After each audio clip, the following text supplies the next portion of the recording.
So, just gonna speak on this idea of I didn't know. I didn't know. I didn't know. I didn't know. So let's break this down. If you look at like a circle, draw a circle, and inside the circle you draw a little dot, and the dot represents everything that you know, and everything around the dot is everything that you don't know. So like if you take a Pac-Man pie slice, the pie slice is everything that you know that you don't know, and the dot is everything that you know. And then the actual Pac-Man face, like the yellow part, the pie spot is, everything that you know that you don't know. And then the 3/4 of the pie is everything that you don't know that you don't know. So the 3/4 of the pie is like the mystery of the unknown, that we don't have the answers. We don't know the answers. So when I say I didn't know, I've been doing some 12-step work, and step 8 is on amends. And of all the times that I've done this process on myself, and I was always quick to put everybody else on my amends list in terms of, oh man, I shouldn't have said that to that person, and oh man, I wish I would have, kept my mouth shut on that day to that person, or whatever. Man, I was really having a hard day, and man, I shouldn't have said something to somebody at Walmart. But the point is that when I look at this amends list, okay, it's easy for me to put a whole bunch of people on that list. And I really was like, wait a minute, I have to put myself on that amends list. Like, especially as I'm trying to move through all this grief and all this anger and bitterness at the situation that I'm coming out of. And in order to make amends with other people, I actually need to make amends with myself first. And today I really just got to that place of I didn't know. And when I look at it from that perspective, in that moment, I didn't know. In that moment, I didn't know that I was being manipulated. In that moment, I didn't know that I was being lied to. In that moment, I didn't know that I was being persecuted. In that moment, I didn't know that somebody was stealing from me. In that moment, I didn't know that drugs were being used on the premises where I lived with the person that I loved. I didn't know. I didn't know that he was stealing from me from my bank accounts. I didn't know that he was stealing my jewelry, one pair of earrings and one ring at a time. I didn't know that he stole my entire stash of coffee and things that were important to me that I saved up for, particular brands and stuff, so that I have an inventory and a supply, so I didn't have to keep going to the store. And he used up my whole supply. I didn't know. Now here's the point. If I really sit with that, I didn't know. I didn't know that he was an addict in active addiction, and that he was really in the throes of his addiction. I didn't know. He played a very good con artist, mastermind, to make me believe that everything was okay. I didn't know. And I'm not saying I didn't know to let me off the hook, that I don't have to be responsible for my part of the behavior. No, that's not what I'm saying. What I'm saying is that in those moments, I truly didn't know.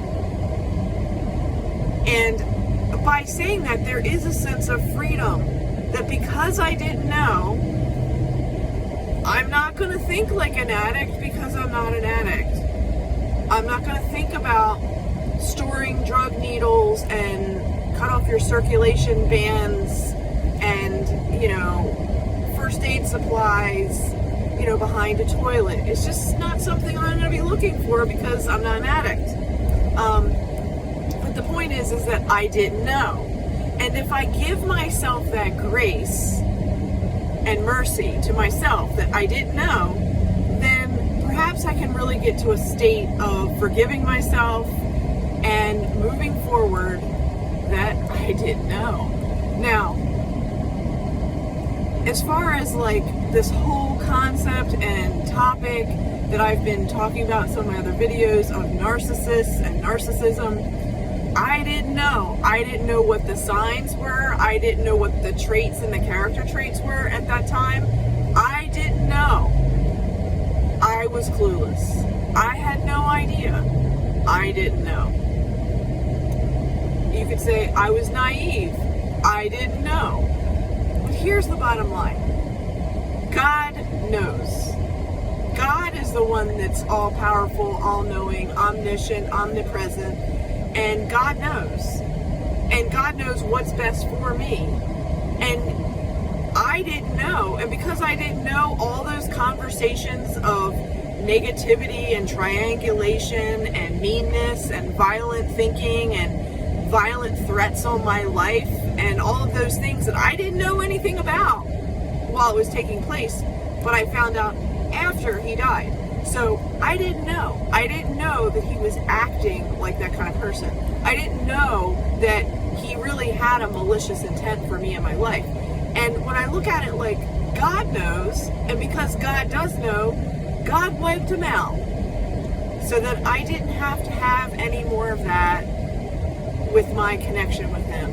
Because once he was gone, and I didn't know. I was hopeful that all these treatment centers and, recovery programs were going to help him.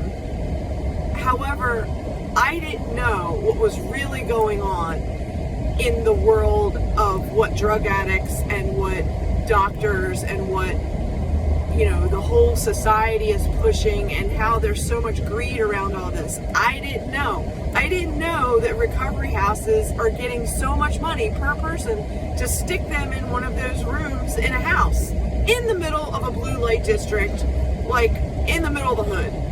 I didn't know that they were making all this money off of everyone. I didn't know.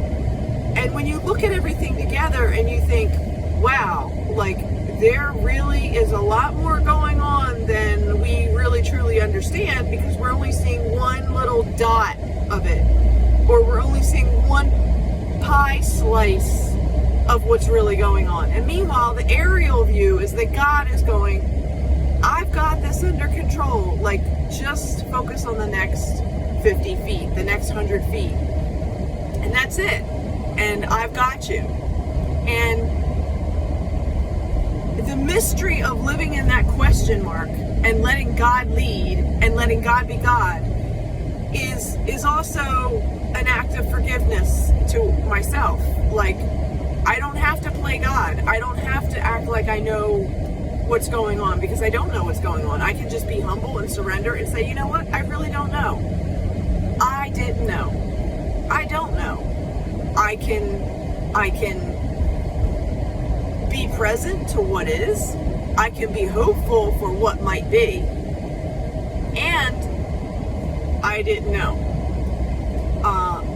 So I don't know if that helps any of you to kind of have peace within yourselves, to be able to forgive yourselves.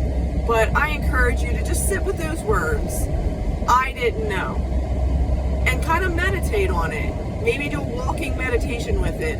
I didn't know. I didn't know. I didn't know. And let whatever come up, come up. When I did this with the act of EMDR and tapping, it really was amazing what visions came up, and the complete vision of what, like, my perception of a certain circumstance of, like, I'm making coffee and I'm opening up a cabinet and I'm getting out coffee to put it on the counter, but my back is facing my fiance, and in that moment, I didn't know that when I turned my back and I'm getting coffee down and I'm making coffee, that he is literally standing in the kitchen snorting white lines of powder off of my kitchen island. But I didn't know because it wasn't in my view, right? But God's going to show you the truth, and he's going to reveal it to you in strange ways if you're open and if you're under his authority and his covering of protection and blessings. And more will be revealed. More will be revealed. So I hope that helps. I didn't know. Try that on, see if that works for you in terms of forgiveness, in terms of making amends with yourself, and in terms of moving forward. And I hope you all have a wonderful afternoon. See you.